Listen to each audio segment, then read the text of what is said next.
Bonjour tout le monde et bienvenue à Wise Investors. C'est un site québécois dédié au FNB et aux stratégies d'investissement passif. Cette vidéo, on va parler de comment choisir un fonds négocié en bourse ou ce qu'on appelle un FNB. Il y a aussi plein de gens qui utilisent un peu d'anglicisme puis qui appellent ça des ETF, des Exchange Traded Funds. C'est quoi un fonds négocié en bourse? Dans le fond, c'est un investissement qui, en lui-même, c'est un panier d'actions ou d'actifs à revenus fixes tels que les obligations ou autres. C'est le même principe qu'un fonds mutuel. Dans le fond, lorsque vous achetez un FNB, vous achetez un fonds qui investit dans plusieurs actions selon la stratégie qui a été choisie par le fonds. Donc, ce n'est pas un titre en particulier, mais c'est plutôt un ensemble de titres que le gestionnaire va choisir selon la stratégie qu'il a établie. Donc, les FNB, ça se transige en bourse. C'est très facile à acheter et à vendre. C'est comme une action. Et c'est ça la principale différence avec un fonds mutuel classique, là où on rencontre un conseiller financier, puis on signe plein de papiers, puis il y a beaucoup de paperasse dans les fonds mutuels classiques, versus les FNB qui suffit tout simplement de se rendre dans le site web de son courtier, que ce soit Desjardins ou autre, puis acheter le FNB comme on achèterait une action, par exemple, de Banque nationale. Les frais de gestion pour les FNB sont plus bas comparativement à un fonds mutuel. Un fonds mutuel, de par la paperasse, il est aussi en général géré de façon active, donc il faut rémunérer un gestionnaire professionnel et ça coûte plus cher, bien évidemment, versus un FNB qui, lui, en sauve beaucoup d'argent sur le côté toute paperasse. Et on va aller chercher beaucoup aussi de stratégies qui sont plutôt passifs ou actifs, mais pas vraiment très actifs, comme actifs, mais suivant un indice, par exemple, qui est déjà présélectionné. Donc, le fait que ça soit géré de cette façon-là, ça rend que le fonds est beaucoup, beaucoup moins cher. Puis, en général, les FNB vont avoir des frais de gestion en dessous de 1% versus les fonds mutuels où ça peut aller de 2 à 4% selon la stratégie. Les FNB sont très populaires, puis depuis leur apparition, il y a maintenant plus de 1000 FNB disponibles au Canada. On peut choisir des FNB qui investissent dans des secteurs en particulier. On peut investir dans des FNB qui vont nous ramener des dividendes, qui vont investir dans des actions à dividendes. Il y a des FNB même de l'or, des FNB Bitcoin. You name it, toutes les stratégies imaginables ont été couvertes parce que c'est vraiment des produits très populaires dans les banques. Essaient d'offrir des FNB pour chaque type de client. Maintenant, comment choisir un FNB? Il y a plusieurs facteurs. Le plus important, c'est le rendement total du fonds, suivi par après du rendement de dividendes si on est intéressé par exemple par un FNB dividende qui nous rapporterait des versements mensuels ou trimestriels. Puis après vient la volatilité, la diversification et les frais de gestion. On va passer par chaque critère. Le rendement total ou la performance, c'est le critère le plus important, quel que soit le type de fonds qu'on va aller chercher. Surtout pour les gens qui s'intéressent au FNB dividende, ils ont tendance à se concentrer sur les rendements de dividendes. Cependant, le rendement total, ça inclut aussi l'appréciation ou la dépréciation du capital. Si par exemple vous achetez une action à 20 dollars, puis à la fin de l'année, elle a tellement chuté, elle vaut juste 10 dollars, ben qu'est-ce que ça vous donne d'avoir reçu des dividendes de 5%? Ça donne absolument rien. Donc, il faut vraiment vérifier la performance du fonds ou ce qu'on appelle le rendement total, qui est le rendement du dividende plus l'appréciation ou la dépréciation du capital.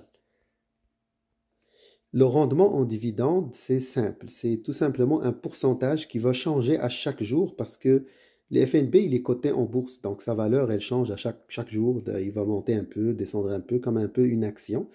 Donc, le pourcentage, par exemple, si la compagnie verse 1 dollar, puis ça se transige à 10 dollars, ben, le taux de dividend yield, qu'on appelle en anglais, ou le rendement de dividende de cette journée-là, s'il est calculé par pourcentage, ben, c'est 10% de la valeur de l'action.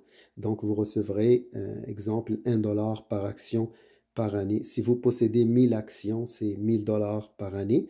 Si c'est distribué trimestriellement, ben, ça va être par trimestre 250 dollars. C'est quand même assez simple. Les dates de dividendes sont tous disponibles sur les sites web des émetteurs ou parfois dans des sites spécialisés. Mais tout simplement, le rendement des dividendes, c'est tout simplement un pourcentage par rapport au montant que verse le FNB par rapport au prix de l'action à cette journée-là. Un autre critère très important, c'est la volatilité. Ma mesure favorite de la volatilité, c'est ce qu'on appelle le bêta. Il est en général calculé sur 5 ans. Un bêta, c'est comme une façon de suivre le marché. Un bêta de 1, c'est-à-dire que vous avez un FNB qui est aussi risqué que le marché. En général, on va aller chercher quelque chose de moins risqué que le marché parce que le marché est quand même très volatile. Donc, on va aller chercher quelque chose normalement qui est inférieur à 1. Un bêta inférieur à 1, c'est toujours souhaitable parce que c'est moins risqué, c'est moins volatile que le marché. Si vous allez sur le site de Yahoo Finance, vous allez taper par exemple un FNB, le symbole d'un FNB. Vous allez avoir, dans la première page, vous allez pouvoir voir le bêta du titre qui vous intéresse. Donc, c'est toujours rechercher un bêta qui est faible avec le rendement maximum le plus possible. Un bêta supérieur à 1, ça veut dire que le titre que vous apprêtez à acheter est un titre beaucoup plus volatile que le marché. Donc, le marché, s'il est naturellement volatile, ben vous êtes en train d'acheter un titre qui est encore plus risqué que le marché et qui va aller en haut et en bas beaucoup plus souvent que le marché. Un autre critère très important, c'est la diversification. L'un des principaux avantages des fonds négociés en bourse est la diversification. À la fois, lorsqu'on achète un FNB, on a un panier de centaines, parfois de centaines, 200 ou 300, parfois 1000 titres. Donc, on veut la diversification, on veut le plus de titres possible dans un fonds négocié en bourse.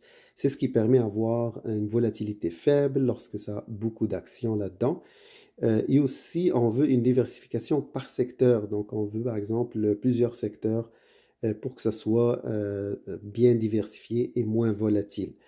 Il y a, par exemple, des FNB qui sont plus spécialisés dans un secteur. Tant qu'on est conscient de ça, par exemple, moi, je suis intéressé par des FNB dividendes secteur financier canadien parce que je sais qu'il y a des bonnes banques canadiennes qui versent des dividendes très stable.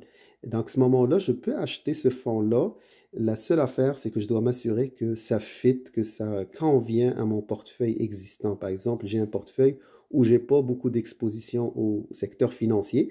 Ben, en achetant ce FNB-là, c'est bien, ça répond à ce besoin-là. C'est le seul fois où on va aller chercher un secteur en spécifique, c'est lorsqu'on est déjà bien diversifié dans notre portefeuille, puis on veut chercher à aller toucher des secteurs qu'on n'est pas encore exposé à. Donc ça, c'est un élément à garder à l'esprit. Les frais de gestion, c'est le plus populaire, le critère qui est le plus utilisé par les gens.